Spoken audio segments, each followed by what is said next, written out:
gonna do it? Terry, you don't have to. Say Start at the top. No, we're not gonna do that. Oh, God. Just pray for me that my staff will fill out the survey and we'll get to 100%. Yeah, I gotta do the same thing. I'm only at 56%. Clinical support in general is on 56, we got the report yesterday. So what we were looking at Tamika and asking her, did you fill out your employee engagement? That's why they charge.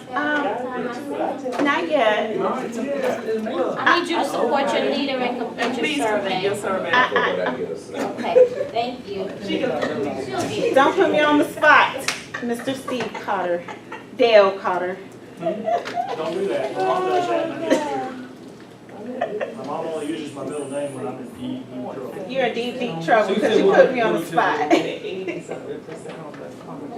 Yeah, we're actually going to talk in part, as part of the control process. We're going to get started. I know Kaylee's not here, and Esther's going to be a little late. We're going to, as we go through the day, the first thing I want to do is revisit the budget worksheet from last week and see if you have any questions. And I want to talk through a couple more points on it because I want to see if anybody picked up on it. I withheld one piece of information from you in the final build of that on purpose to see if anybody picked up on it. And we're going to talk about it. And then we're going to go through, I've got a very short kind of didactic lecture, and we're going to go through some practical examples of how to do variance analysis on an aggregate basis at the end of the month. And then I have a worksheet I'm going to work through with you to show you how to calculate kind of where you are on a daily basis, and at what point in the month is it too late based on what you need to accomplish. You know, as I told you before, you may be a department, and none of us are really in this position. We're not so flush that we could say, well, I can just cut 2 shifts every day for the rest of the month and be okay. That's going to be painful. Even 1 shift would be painful for most of us, right? So what I'm going to show you and what you'll have when I send it to you, and I haven't sent it to you yet, is a tool that you can use on a daily basis, and it literally takes just a few minutes each day to put in the previous day's information. All you need is census, midnight census, and how many labor hours you used the previous day. That's really all you need.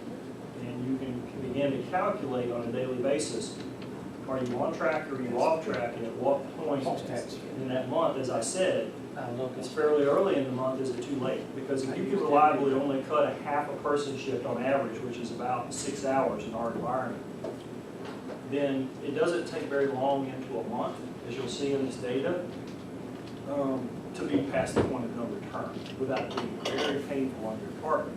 The one thing I'm going to show you, and I hope you pick up on it, and this is the case in most of our units, as I watch most of our units on a daily basis, I'm not seeing where we're just not staffing the census. We are staffing the census generally. What I'm seeing is some things we'll talk about around that staffing process that we have an opportunity. And it may not seem like a big deal at the time, but I'm going to show you how you can get out of whack in very small increments to make it be a very large issue at the end of the month. Yes, sir. Are you maybe referring to not sending staff home when you should? Is that kind of? Okay, okay. No, this There's is a question I something have that some other managers want me to ask about that, and I'll ask. something even simpler than that, to be honest with you. Okay. Overall, in how we manage daily shift activities in a lot of areas. The data I'm going to show you is blinded, but it is live data from May. So it's the actual data for the department from May to show you there's only 3 days in May where I believe they may have had an opportunity around census. The other 28 days are an opportunity around basic shift management practices. Okay. We'll talk about what I mean by that. Okay? So, questions on your worksheets. Who came up with the most creative solution? Who had a problem you couldn't understand or solve? Or a question you want to ask? Well, mine looked good, and I think I'm pretty much on target with what I staffed. The problem I had back in the data that you had was I was capped. So my unit was capped at 5 months at 18 patients. Yep. And ever since I've been uncapped, my census, it still varies, but not. So would you use, is a cap the normal, because we'll have where we'll block the It was units. capped because I had no nurses. Yeah, it could either be a staffing issue, so you block beds for staffing, Or for instance, in TK's issue, I know she's not here, she gave up for a period of time a number of beds, Construction.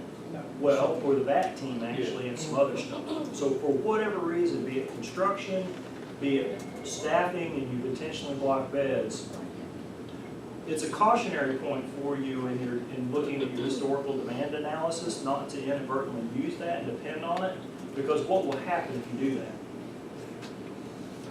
You're underrepresent what your demand pattern is overall and fundamentally. So you want to be cautious in those periods. You may want to just exclude those periods when you're looking for like demand period patterns in that. So you bring it in. So when FY 18 is up, can I get you maybe to help me read? Because I was capped December, well, did I say I was capped first? No, I would have to get FY 19. And there's some ways that I can teach you how to, and it comes with experience in doing it, because I've been in a hospital environment for a couple of years, but I did this professionally as a consultant for EMS systems for over 10 years. There's a way to kind of massage, and you go and become reliable up here, like TK's area, when she added those 3 beds back, she immediately began to fill in as consistent. So you can make some assumptions, you just have to be very careful with those assumptions so you don't inadvertently cause an over-utilization. Steve, Yes, let me ma'am. ask a question. This might be a little bit complicated, but maybe not. So, right now, the way that I staff my unit, because I have the 10 long-term beds, Yep. we staff that differently. Yep. Just one RN and an LPN extender. So is that gonna hurt me at some point because I staff my other 20 beds with 5 nurses? How does budget look at that? How does finance look at It is that? not I've never staffed. seen your report to Webb's, I've not seen it. Oh, well, maybe I'll schedule an appointment with you. Yeah, probably it'd be better for me to answer that question specifically, that I take a look and kind of dig into your actual budget detail to see how they treated that. To be sure that it's treated truly as a separate area, or is it integrated into your overall attendance schedule? So we need to figure that out. You think it's integrated? Then it becomes a little bit of a confounder in that sense, because then you have a blended mix. Fundamentally. Normally a 5 and 1 everywhere else. On this unit, fundamentally you're 10. You run a 10 patients with 1 nurse on that unit, in that section, in the extended stay.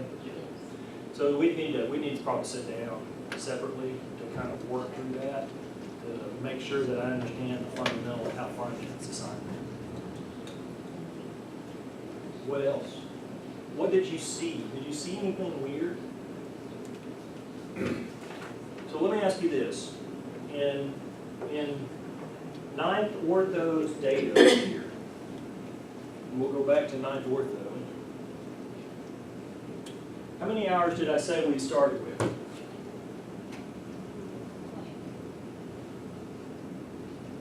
$76,600. What is 76,600 hours? Is that worked hours or is that paid hours? Paid out. No, actually it's worked hours. Yes. Actually, it's fundamentally worked hours. When you think about the concept of building a budget, we do it a little bit differently, and I'm going to show you why, okay? We do it a little bit differently in the sense that we build a top-down approach. So we include fixed costs as part of the original budget process. In most budget processes, you start with a bottom-up approach, and you can't actually back into this, because we're actually, and I'm going to explain why we're doing this in a minute, you can back into the direct care hours work standard by excluding the hours for the overhead, i.e. the manager, anybody else that you have that's fixed relative to census volumes, right? So is the 11.409 on this unit, is that only direct care hours, or is that everything? The way we do our budget process, it's everything. That's right. So the actual direct care, the actual variable cost worked hours per patient day is something less than 11.409. Now on this unit, the only 2 fixed costs, I know we treated the unit secretary as fixed, but it's fundamentally not. The only 2 true fixed costs are the manager and the admin discharge nurse, right? So the way to back into this is, for any one of you, is to determine what your true fixed costs are, back those hours out, and then recalibrate or recalculate the work standard for the actual variable cost hours. Okay? I do that, we're doing that right now in an API, as an example, because API measures productivity. We just haven't fully turned it on yet, we're in the process of doing that. But it measures it based on direct labor. That's against the direct productivity standard, not all of it. So we're having to back out those overhead hours to get to the true worked hour standard. Now, this is fundamentally the annual required hours in theory, including overhead, to take care of all the patients based on that work standard, right? Now remember, don't get confused by the fact that we backed out PTO. Remember we did 2080 times 7%, we got to 1934. Then we divided the hours by 1934 because we needed to know how many FTEs, once we backed out people not being there, it would take to directly care for all those patients. But what happened in your sheets, look down in your sheets, if you have them, I'm going to put ninth ortho up here. What happened whenever I started applying the hours back in relative to the total number of FTEs? Remember we took and divided, we needed to know how many FTEs per person shift we needed to fully cover this, because if you remember, the 0.9 nurse only works 3 days, the next one works 3 days, and then you got a day open, right? And then you have PTO associated with all of that. So what did we come up with? We come up with, we needed 2.23 FTEs per average person shift to fully cover everything, remember? And you do that by dividing your number of person shifts into your number of required FTEs, and it'll tell you how many FTEs you need per person shift. Okay? And in this unit, it was 17.5. If you go back up here, this is where this standard comes from. Right here, FTEs per person shift. You do that by dividing the required FTEs by the required average daily shifts. In this unit, we need 17.5 daily shifts. Okay? So my point in this is, when you go over here, and I don't know how much attention you truly pay to this, when you go over here, you start with your average person shift. So if you add all this up, you get to the 17.5 per day, right? Then you have to take this times 2.23, or 2.26, I'm sorry. If you don't do it to your manager and your admin discharge, because they're true salaried overhead, right? Only your hourly people. So you come up again with the 39.21 that we came up with over here, right? To figure out how many total FTEs you need. Remember, then we divided that into straight time and overtime. But when you add this to figure out how many total paid hours you're going to deal with on a unit, you're timesing these by 2080, not the 1934. Does that make sense?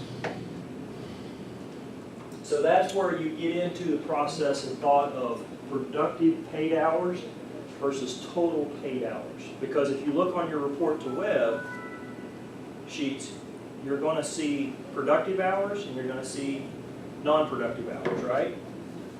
That's where this concept comes from as you look at your report to web.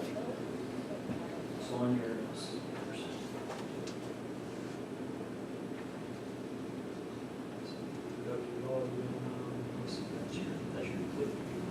you look right here, you're going to see total department man hours, non-productive FTEs, non-productive hours, and productive. So this is your work, what you're expected to get in the beginning. This is what happens when you have to add all that paid time back in and cover the number of FTEs based on the 2080 schedule. Okay? Does that make sense for everybody in the way this is done? So you will have, where this unit is scheduled for 76,600 productive hours, it's actually going to have somewhere around 80 to 81,000 paid hours. If you're fully staffed, this makes an assumption that you're fully staffed, and everybody's taking PTO and going to class and doing all this other stuff that they would do around their schedule. Okay, make sense? Questions on that? Because I know that can be a little confusing. This is where the difference between productive hours and paid hours comes into play in the budget. I wanted to see if anybody picked up on that. Yes, sir. So I do kind of have a question about that, and I guess the question is, and we'll go to productivity. If you look at your productivity report, every hour, whether it's PTO or work hour, goes in your productivity, correct? Not PTO. PTO does not. So, because it looks like on my, then maybe when we get productivity, you can help me, because it looks like we have work hours, education hours, overtime hours, then your PTO hours, and you've got total hours at the bottom. Is that the hours they use to get your productivity percentage? No, the productivity percentage is all your worked hours, your actual worked hours.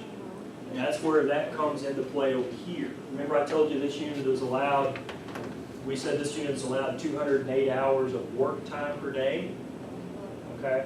That adds up to the 76,600, but you're gonna have time beyond that where they're not in a productive cycle, i.e. they're in class or they're sick, or they're doing those other things that are considered non-productive in our environment. That's the difference in where that paid time comes from. That's how the actual dollars budget is then built to get you the total allocated amount to spend. Make sense? Make sense, everybody? So you're gonna see on your report to web, if you've ever seen productive hours and then non-productive and total hours, that's where these two differences come from. You see where I'm talking about? So you'll have total productive hours and FTEs, and then you have your non. This is all of those hours you're categorizing PTO or something else that's non-productive. Okay? Yep. So total productive, and then non-productive hours, and then total man hours and FTEs. Okay? Because the 39, remember this, the 39 point, whatever that number is here, is not total paid FTEs. That's worked productive FTEs that we need. Because fundamentally, when you build the budget, you've got to cover what you actually need to take care of patients first, and then determine based on how many people you're hiring, how many total paid hours based on the 20/80 rule that you may have in the budget. So that you don't inadvertently undervalue your budget from a dollar standpoint. Because remember, we have a responsibility as managers to manage both sides. And we're going to talk about that in variance analysis today. We manage the actual hours, but we have to manage the dollars associated with the hours as well. And that's why it's important to look at both sides. And while I'm going to go through specifically at the end how to run down a report to web and look at where things are and why and so forth, at the end is we're going to look at ClickView, we're going to look at API a little bit to show you something in there, we're going to look at the report to web at the end and talk through some of those reports. And y'all do have ClickView.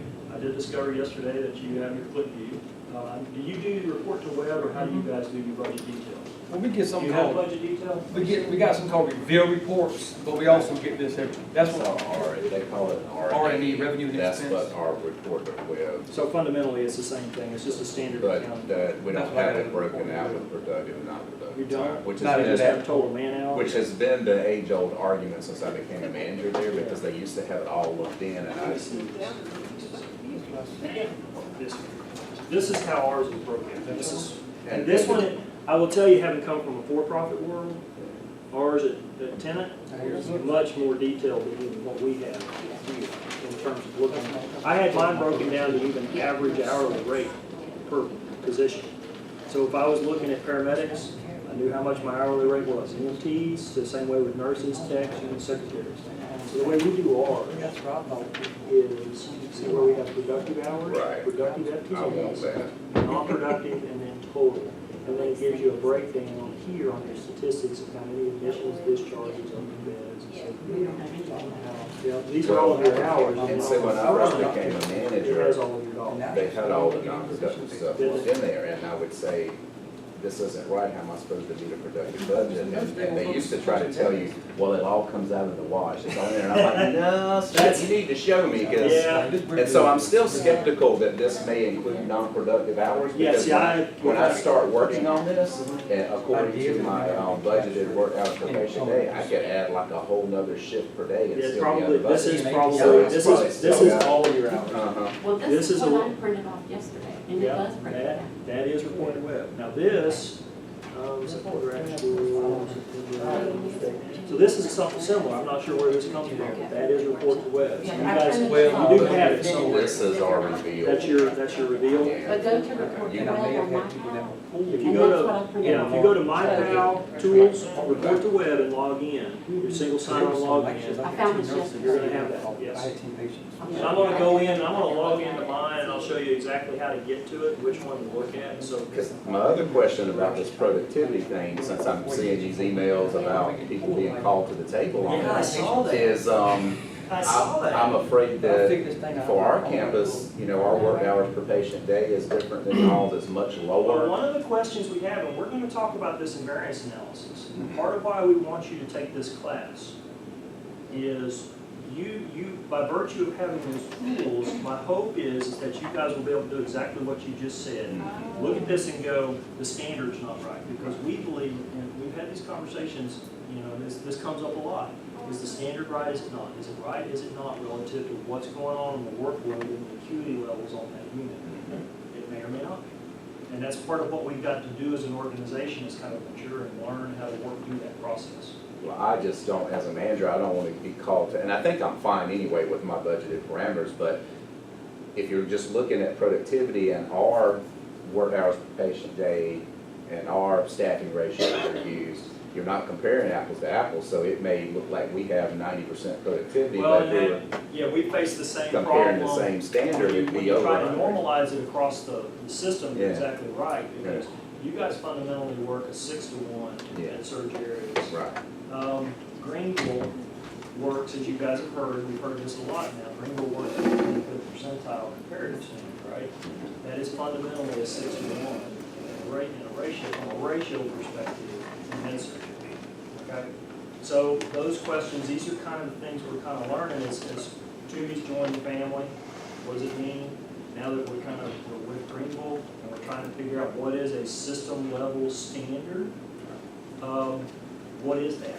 So these are all, you're gonna see a lot of movement in this area over the next couple of budget cycles as we kind of figure out what all this means and come to the right consensus. And that's where it's important to kind of have the, like we talked about, the language, understanding how budgets are built, understanding how to look at your productivity standards, understanding where your variance analysis and all this comes from to kind of determine, is what's being handed to me right? Because I can tell you in mine, these are mine right here, I can look in my report to webs and see where I'm not allocated from a budget standpoint enough hours. Right. Now, overall, it comes out well, but the mix is not right, because I have a couple of areas in a couple of my because I'm responsible to Levi for all of our departments. We have like, within clinical support, we have like 9 or 10 different smaller budget departments, okay? And so I look down here and I go, well, this one doesn't have hours budgeted for my manager, my operating manager. So I'm running over budget on my operating manager. But do I have the dollars? No, I don't have the dollars. But the dollars are sitting over here in this because it wasn't transferred as part of the budget process when this position decision was made. So it's all those little things, Right. and knowing how to read your detailed reports. Yeah. Target so- work hours is 9.54, y'all look 11 point, y'all. On this unit, it is, Yes, so- yeah. Now, I know that's beginning to shift. I mean, Donna will tell you that she's already had a shift, I think, double